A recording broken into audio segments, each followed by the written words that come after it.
जब तुम आओगे तुम्हारे गले लग के ही तुम्हारी शिकायत करना है।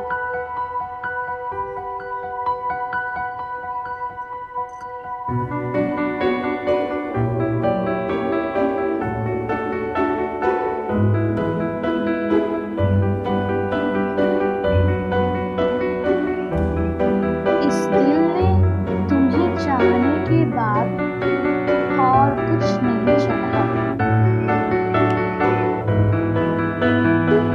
मैंने इस बदलती हुई जिंदगी को देखा है, मुस्कुराते हुए आंखों का दर्द देखा है।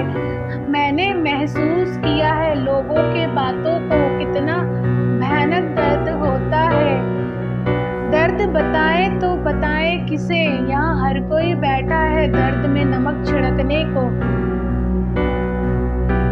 माफ करके फिर से दोबारा भरोसा नहीं करना चाहिए, फिर से वही काम दोबारा नहीं करना चाहिए, नहीं तो बार बार चोट आप ही को लगेगा और आप ही को तकलीफ होगा। और गलतियां हमारे हाथ से ही होती, हम भगवान थोड़ी हैं जो हमारे हाथ से गलतियां नहीं होगी। क्योंकि जो इंसान गलतियां करके सीखता है वो इंसान हमेशा आगे जाता है। बट गलतियां बार बार करना गलती होता है, लेकिन एक दो बार गलतियां करके उससे सीख लेना और दोबारा उन गलतियों को सुधार के अपने आप को आगे बढ़ाना, वो इंसान अपने आप को कहीं भी नहीं गिरने देता है। इसलिए जब आप किसी से जब आपका किसी कोई भरोसा तोड़ देता है या आप उस चीज से ठेस पहुंचता है, तो उस इंसान से मन मुटाव नहीं रखना चाहिए। उस इंसान से सीखना चाहिए कि हाँ, अब मुझे इस इंसान पे दोबारा भरोसा नहीं करना, अब मुझे इस इंसान को दोबारा मुझे हेम करना नहीं, मुझे ये दोबारा चोट ना पहुंचा सके। इसलिए एक लिमिट रखिए और उनसे मन मुटाव रख के पूरी जिंदगी बेकार है। उनसे सीखिए कि आपने कहाँ गलती की और जिसके चलते उसने आप पे वार किया। दोबारा ये चीज़ नहीं होना है। हमारे जीवन क्या, हर इंसान के जीवन में एक अनुभव इंसान होना चाहिए, चाहे वो पेरेंट्स के रूप में हो, चाहे हस्बैंड के रूप में हो, चाहे पार्टनर के रूप में हो, चाहे एक अच्छे फ्रेंड्स के रूप में, या चाहे एक अच्छा पड़ोसी के रूप में, या किसी भी रूप में हो। लेकिन एक ऐसा अनुभव इंसान होना चाहिए जो आपकी छोटी छोटी गलतियों को आपको बताए, आपके मुंह पे बोले कि इस जगह आप गलत हो या इस जगह आप सही हो, या आपको इस जगह ऐसा करना चाहिए, जो आपके हर बातों को वो सही मोटिव में रख के और सही चीज में आपको लाए। ऐसा अनुभव इंसान होना चाहिए। कभी कभी हमारे जीवन में क्या होता है ना, हमसे जो बड़े होते हैं, या ऐसा नहीं है कि सिर्फ बड़े ही इंसान अनुभव हो सकते हैं, हमसे जो छोटे होते हैं वो भी कभी कभी ऐसा वर्ड या ऐसी चीजें बता देते जो बहुत ही हमारे लिए इम्पोर्टेंस होता है। मैं हमेशा सबको बोलती हूँ, अगर कोई सामने से कुछ बोल रहा है तो उसके पॉइंट को कभी भी नेगेटिव नहीं लेना चाहिए। आप पॉजिटिव एक बार लेना चाहिए कि उसने आप ही को क्यों वो चीज बोला है, ऐसा कुछ तो फील हुआ होगा जिसके चलते उसने आपको वो चीज बोला। तो हमेशा जिस दिन आप हर चीज को पॉजिटिव के थ्रू पे लोगे ना, उस दिन कभी भी आप जिंदगी से हार नहीं मान। तुम्हें चाहने के बाद हमने कभी किसी को नहीं चाहा, न जाने तुम में ऐसी क्या बात है, तुम्हें देखने के बाद इन आंखों ने किसी और को नहीं देखा। हमारी राहें अलग है, हमारी सोच अलग है, फिर भी न जाने क्यों इस दिल को इतने करोड़ों के भीड़ में भी तुम ही पसंद आते हो। न जाने ऐसी तुम में क्या बात है कि हम तुम्हारे तरफ खींचे आ जाते हैं। न जाने हम तुमसे दूर जाने के कितने कितने बहाने बनाते हैं, फिर भी न जाने हर बहाने तुम्हारी तरफ ही खींच के लेके आते हैं। हमने तो सुना है कि दूरियां बढ़ाने से इंसान दूरी हो जाता है।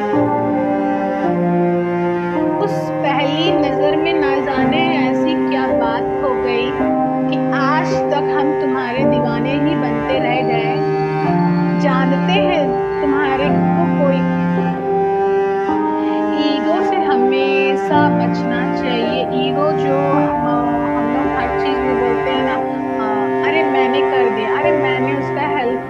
अरे मैंने ये किया, अरे मैं था तभी तो ये हो पाया, अरे मैं। तो ये जो मैं वाला ऑप्शन आता है ना, ये आपको ईगो में ला देता है कि हाँ मैंने सब कुछ किया, मैंने ही उस इंसान को बना दिया, मैंने ही सब कुछ तैयारी करी, मैंने ही पार्टी संभाला, मैंने ही सब कुछ। ये जो मैं होता है ना, ये मैं को हटा दीजिएगा तो आप कभी भी ईगो का शिकार नहीं होंगे।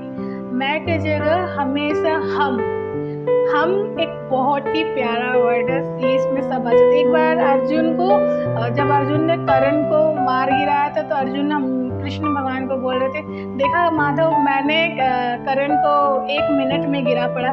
तब कृष्ण भगवान कहते हैं कि अर्जुन, अगर कर्ण के रथ पे बजरंग बली नहीं बैठते तो उनका रथ कभी धंसता नहीं और कभी उसका मृत्यु होता ही नहीं, क्योंकि कर्ण से ज्यादा आज के टाइम में कोई भी ऐसा इंसान नहीं है जो दान दे सके।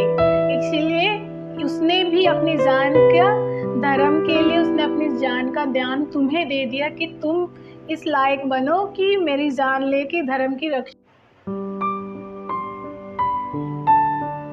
मोहब्बत अधूरी हो या पूरी कोई नहीं देखता, अगर मोहब्बत सच्ची हो तो महादेव देखते जरूर है।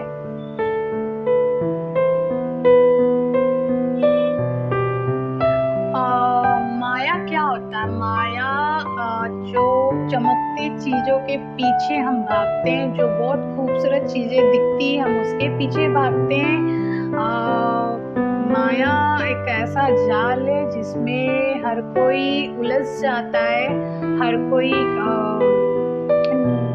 नाचने लगता है। तो माया, हमारे पास जो चीज होती है हम कभी भी उसके पीछे अपना ध्यान नहीं देते, लेकिन माया ऐसी चीज है वो आपको सामने से दिखाएगी कि देखो मैं कितनी अच्छी और कितनी ब्यूटीफुल हूँ।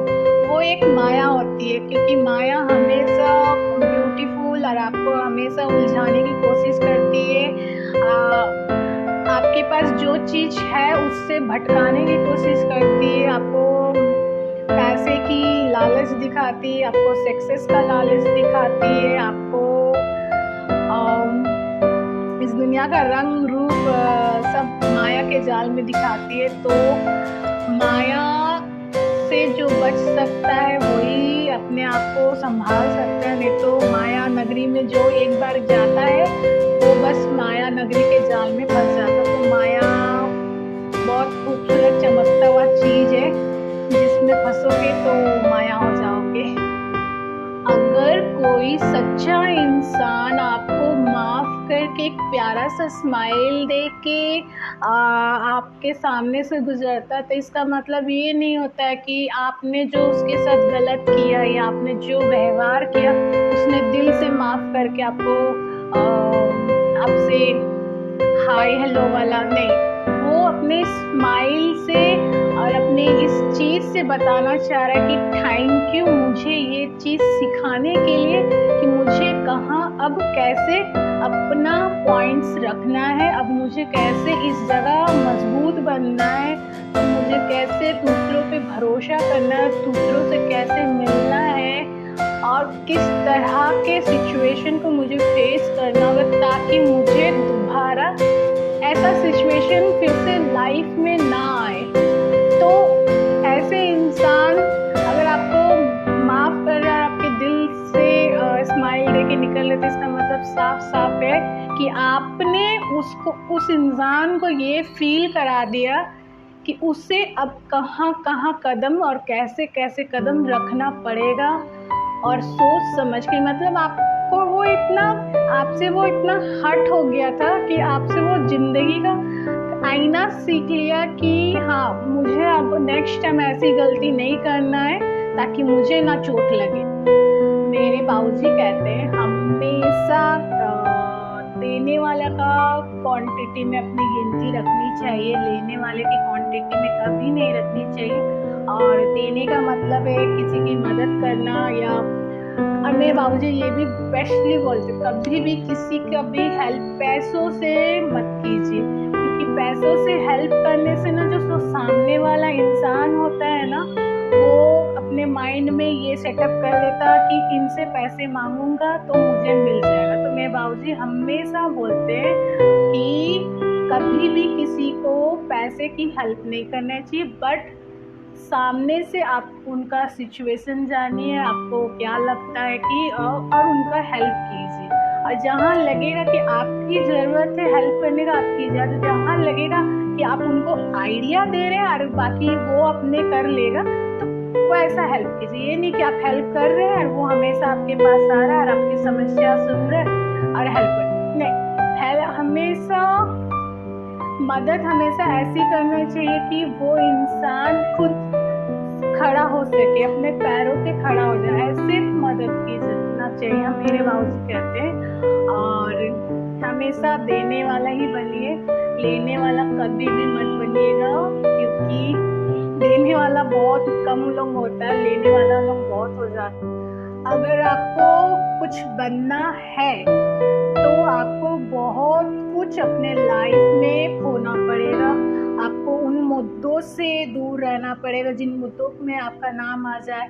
आपको उन झगड़ों से दूर रहना पड़ेगा। आपको अकेलापन में खुद को संभाल के लड़ना सीखना आना पड़ेगा। आपको स्ट्रगल करना पड़ेगा। आपको आपकी नींदों को हराम करना पड़ेगा।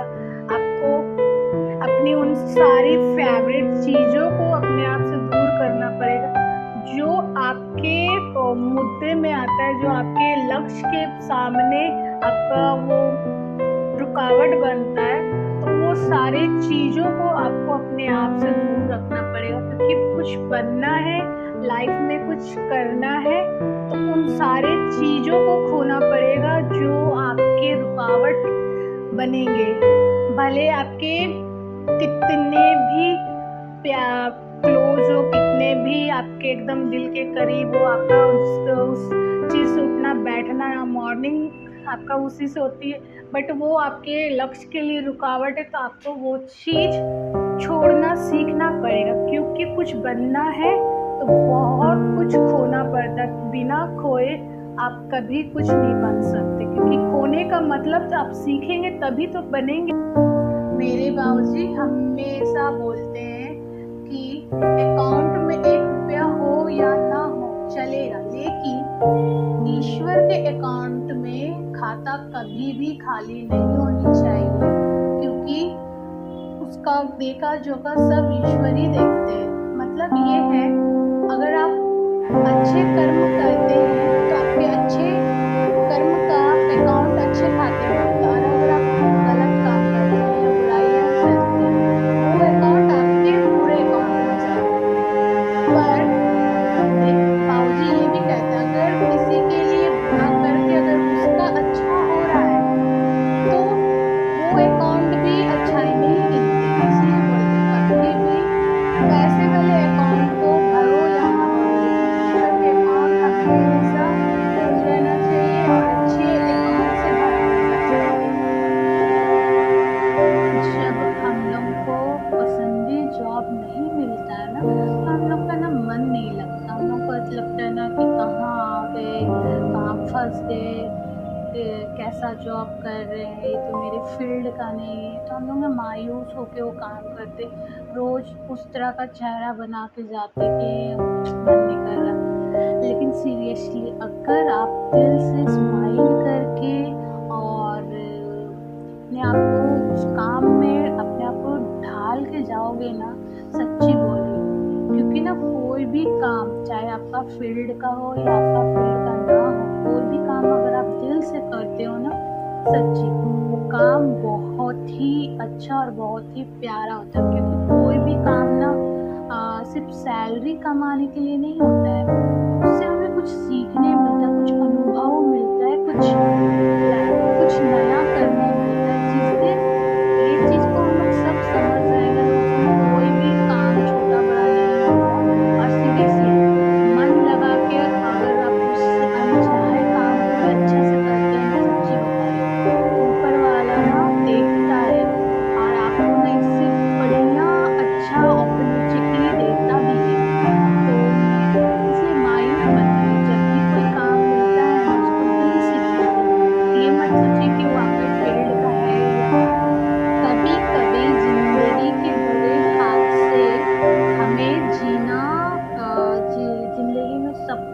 सिखा देती है। कहते हैं ना, कभी कभी बहुत गलत होता है हमारे साथ, तो हम सोचते हैं कि हमारे साथ ऐसा क्यों हुआ। तो ये इसलिए हमारे साथ होता है कि आगे हमें ज़िंदगी कैसे जीनी है, हमारी ज़िंदगी को किस राह पे लेके जाना है। तो बोलते हैं ना, जब तक ठोकर नहीं लगते, जब तक आप गिरते नहीं हो, तब तक संभलते नहीं हो। तो ज़िंदगी जब आपको बुरी सिचुएशन और बुरे चीज़ से फेस करा रहा है ना, तो इसका मतलब साफ साफ है कि आपको ज़िंदगी इतना स्ट्रॉन्ग बनाना चाह रहा है, आपको इतना आगे लेके आना चाह रहा है ना कि आप किसी की मसीहा बनो। आपको देख के लोग बोले कि अगर ये इंसान कर सकता है तो कोई भी कर सकता है। तो आप हमेशा ना ये ऐसा इंसान बनिए कि आप किसी के लिए एक आइडिया हो जाए, एक चेहरा बन जाए कि नहीं, ये इस इंसान से सीखना चाहिए कि ज़िंदगी कैसे जिए। क्योंकि ज़िंदगी में आते हैं, ज़िंदगी जी के चले जाते हैं, तो असली ज़िंदगी का मोटिव क्या होता है किसी को नहीं पता। मेरा मानना है ना कि उन रिश्तों का ना टूटना सही मायने में ज़रूरी होता है, जिन रिश्तों में ना रिस्पेक्ट नहीं होता, जिन रिश्तों में दो इंसान रहते तो है लेकिन एक दूसरे की कदर नहीं करते, एक दूसरे की इज्जत नहीं करते, एक दूसरे की बातों का वैल्यू नहीं होता। तो चाहे वो रिश्ता कितना भी पुराना हो, तो मेरे नज़रियों से देखें तो उस रिश्ते को टूट जाना ही बेटर होता है। क्योंकि उस रिश्ते में जी बचाने के लिए कुछ रहा नहीं जाता, क्योंकि दोनों ही उस रिश्ते में घुट घुट के अपनी ज़िंदगी जीते हैं। तो उससे अच्छा है कि उस रिश्ते को वहीं टूट जाना चाहिए, क्योंकि रिश्ते सिर्फ जी के निकालना का मतलब नहीं होता है कि एक रिश्ते में जान ही रिस्पेक्ट होती है, एक दूसरे की इज्जत होती है। जब तक आपको रिश्तों में रिस्पेक्ट, इज्जत, प्यार और फीलिंग नहीं रहेगी, फिर वो रिश्ते का रह के कोई फायदा नहीं। जैसे बोलते हैं ना, जड़ को मजबूत करना होता है तो उसमें इतने पानी देना चाहिए कि आपको जड़ मजबूती से पकड़े रहे। तो रिश्ते भी वही है, और हमारे रिश्ते का बचाने का सबसे बड़ा नींव ही इज्जत होता है। तो रिस्पेक्ट करना जरूरी होता है। अगर बार बार आपको ठोकर लग रहा है तो इसका मतलब आपको संभलना सीखना पड़ेगा। आपको अपने ज़िंदगी में सारे ठोकरों से सीखना पड़ेगा कि अब आपको अपनी ज़िंदगी में संभलना है, आपको अपनी ज़िंदगी को संभाल के आगे बढ़ाना है, आपको अपनी लाइफ में कुछ अच्छा करना है, रिश्तों को भी संभालना है। तो बार बार हमारी ज़िंदगी में ठोकर आने का मतलब यही होता है कि अब हमारा वक्त आ गया कि अब हमको संभलना है, लोगों से संभल के रहना है, लोगों से संभल के बातें करनी है, जहाँ बोलना है वहाँ बोलना है, जहाँ शांत रहना वहाँ शांत रहना है, जितना बोलना है उतना ही बोलना है। क्योंकि हद से भी ज़्यादा बोलना सही नहीं होता है, हद से भी ज़्यादा किसी के मैटर में आना भी सही नहीं होता है। तो ज़िंदगी में हमें ठोकर बार बार इसलिए लगता है कि ज़िंदगी हमें सिखाना चाह रही है कि अब तुम संभल जाओ, तुम्हारा संभलने का वक्त आ रहा है, अब तुम संभल के अपनी ज़िंदगी को एक अच्छा पटरी में लाओ और एक अच्छी तरह की ज़िंदगी जियो। तो इसलिए हमारी ज़िंदगी में बार बार ठोकर आती है। ठोकर आने का मतलब हारना नहीं चाहिए, हमें संभल के जब मनुष्य का ज़रूरत बदल जाती है, तब देखिएगा मनुष्य का बात करने का पॉइंट्स चेंज हो जाता है। जब तक आप उसके लिए ज़रूरत थे तब तक वो आपसे बहुत अच्छा बात करता था, आपके साथ अच्छा बिहेवियर करता था, आपके साथ आपको टाइम देता था। बट जब तक आप उसकी ज़रूरत थे तब तक, जब उसकी ज़रूरत बदल जाती है, मतलब उसके लाइफ में कोई और आ जाता है या कुछ और चीज़, नई चीज़ आ जाती है, तो वो पुरानी चीज़ की ज़रूरत को कम तरीका आप देखिएगा चेंज हो जाएगा। जो आपके लिए पहले मीठा मीठा आपकी हर चीज़ को ओके बोलता था, आपकी हर चीज हैबिट को अच्छा बोलता था, वही चीज़ आगे जाके उसको बुरी लगेगी। आपका उठना बैठना सही नहीं लगेगा, आपका बोलना सही नहीं लगेगा, आपकी हर एक एक पॉइंट में वो नुकसान निकालेगा। तब उसकी ज़रूरत बदल चुकी है, क्योंकि अब उसको आप में इंटरेस्ट नहीं रहता है, तो उसका बात करने का पॉइंट्स भी चेंज हो जाता है। तो इससे पता चल जाता है कि अब उसकी ज़रूरत कुछ और है। तो इंसान का सबसे बड़ा मोटिव यही होता है, जब उसकी ज़रूरतें बदलती है तो बात करने का टोन भी चेंज हो जाता है, उसका बिहेवियर चेंज हो जाता है। जब मनुष्य का ज़रूरत बदल जाती है, तब देखिएगा मनुष्य का बात करने का पॉइंट्स चेंज हो जाता है। जब तक आप उसके लिए ज़रूरत थे तब तक वो आपसे बहुत अच्छा बात करता था, आपके साथ अच्छा बिहेवियर करता था, आपके साथ आपको टाइम देता था। बट जब तक आप उसकी ज़रूरत थे तब तक, जब उसकी ज़रूरत बदल जाती है, मतलब उसके लाइफ में कोई और आ जाता है या कुछ और चीज़ नई चीज़ आ जाती है, तो वो पुरानी चीज़ की ज़रूरत को कम कर देता है। उसके बात करने का तरीका आप देखिएगा चेंज हो जाएगा। जो आपके लिए पहले मीठा मीठा आपकी हर चीज़ को ओके बोलता था, आपकी हर चीज़ हैबिट को अच्छा बोलता था, वही चीज़ आगे जाके उसको बुरी लगेगी। आपका उठना बैठना सही नहीं लगेगा, आपका बोलना सही नहीं लगेगा, आपकी हर एक एक पॉइंट में वो नुकसान निकालेगा। तब उसकी ज़रूरत बदल चुकी है, क्योंकि अब उसको आप में इंटरेस्ट नहीं रहता है, तो उसका बात करने का पॉइंट्स भी चेंज हो जाता है। तो इससे पता चल जाता है कि अब उसकी ज़रूरत कुछ और है। तो इंसान का सबसे बड़ा मोटिव यही होता है, जब उसकी ज़रूरतें बदलती है तो बात करने का टोन भी चेंज हो जाता है, उसका बिहेवियर चेंज हो जाता है। जब कोई आपसे हद से ज़्यादा मीठी बातें करने लगे ना, तो समझ जाइएगा कि दाल में कुछ ना कुछ गड़बड़ है, क्योंकि आज के समय में हद से ज़्यादा मीठा बनना भी सही नहीं है। क्योंकि कोई भी चीज़ हद से ज़्यादा अगर आप यूज़ करते हो तो वो आपके लिए सही नहीं होता, चाहे वो खाने में हो, चाहे इंसानों के बातों में भी हो। तो अगर आपसे कोई बहुत ज़्यादा आपकी बहुत तारीफ़ कर दे रहा है, बहुत आपको चने के गाछ में चढ़ा दे रहा है, तो तब समझ जाइए वो बंदा अपने मतलब से आया है, ना कि आपके सहानुभूति के लिए आया है। तो हमेशा इंसान को उसके बात करने का तरीके से पकड़िए कि वो कितना लॉयल है और कितना आपका यूज़ करना चाहेगा और वो अपना काम निकालने का चाहेगा। इसीलिए बातों से जब इंसान बात करते हैं तो बातों से पकड़ना ये सीखना चाहिए हर इंसान को, क्योंकि जब चाय में हद से ज़्यादा चीनी आ जाती है तो चाय जितनी भी अच्छी चाय क्यों ना बने, उस चाय का असली मज़ा नहीं आता है। वैसे ही ज़िंदगी में भी अगर कोई इंसान अगर हद से ज़्यादा बोल रहा है ना, तो पक्का वो इंसान आपके लिए एक बड़ी भयानक